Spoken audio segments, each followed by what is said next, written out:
మెదక్ జిల్లా నార్సింగి మండల కేంద్రంలో వినాయక చవితి పండుగను భక్తి శ్రద్ధలతో జరుపుకోవాలని రామాయంపేట సీఐ వెంకట రాజాగౌడ్ సూచించారు.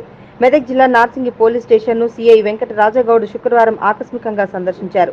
స్టేషన్లో నమోదైన కేసుల వివరాలను అడిగి తెలుసుకున్నారు. పలు రికార్డులను పరిశీలించారు. ఈ సందర్భంగా ఆయన మాట్లాడుతూ నార్సింగి మండల వ్యాప్తంగా ప్రశాంత వాతావరణంలో వినాయక చవితి పండుగ జరుపుకోవాలని, ప్రజలకు ఇబ్బంది కలగకుండా మండపాలు ఏర్పాటు చేసుకోవాలని సూచించారు. యువకులకు పలు సూచనలు చేయడం జరిగిందని, హైకోర్టు ఆదేశాల మేరకు డీజేలకు ఎలాంటి పర్మిషన్ లేదని, పండుగలను శాంతియుత వాతావరణంలో జరుపుకోవాలన్నారు. ఈ కార్యక్రమంలో సీఐ వెంకటరాజుగౌడ్తో పాటు స్థానిక ఎస్ఐ అహ్మద్ మొహినుద్దీన్ పాల్గొన్నారు. నార్సింగి పిఎస్ విజిట్ చేయడం జరిగింది. విజిట్లో భాగంగా పోలీస్ స్టేషన్లో ఉన్న కేసులకు సంబంధించి ఎస్ఐ గారికి సూచనలు ఇవ్వడం జరిగింది. అదేవిధంగా ముఖ్యంగా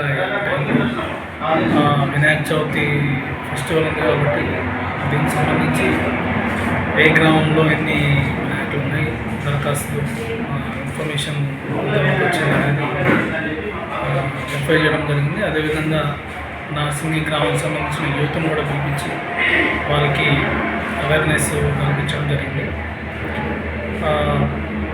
వినాయక చవితి పండుగని ప్రశాంతమైన వాతావరణంలో జరుపుకోవాలని చెప్పేసి ప్రజలకు కూడా మా తరఫు నుంచి విజ్ఞప్తి చేస్తున్నాం. అదేవిధంగా ఏదైనటువంటి ఎలాంటి సమాచారం ఉన్నా కూడా నాకు ఇవ్వాలని చెప్పేసి, ఈ కొత్తగా వచ్చిన ఆర్డర్స్ హైకోర్టు ఆర్డర్స్ ఉన్నాయి కాబట్టి డీజే కూడా పెట్టకూడదని చెప్పేసి యువకులకి చెప్పడం జరిగింది. ఎలాంటి సౌండ్ పొల్యూషన్ కానీ వేరే ఇష్యూస్లో అనవసరమైన ఇష్యూస్లో ఇన్వాల్వ్ కాకుండా ఉండి మంచి భక్తి శ్రద్ధలతోటి వినాయక చవితి ఉత్సవం జరుపుకోవాలని యూత్కి సజెస్ట్ చేయడం జరిగింది.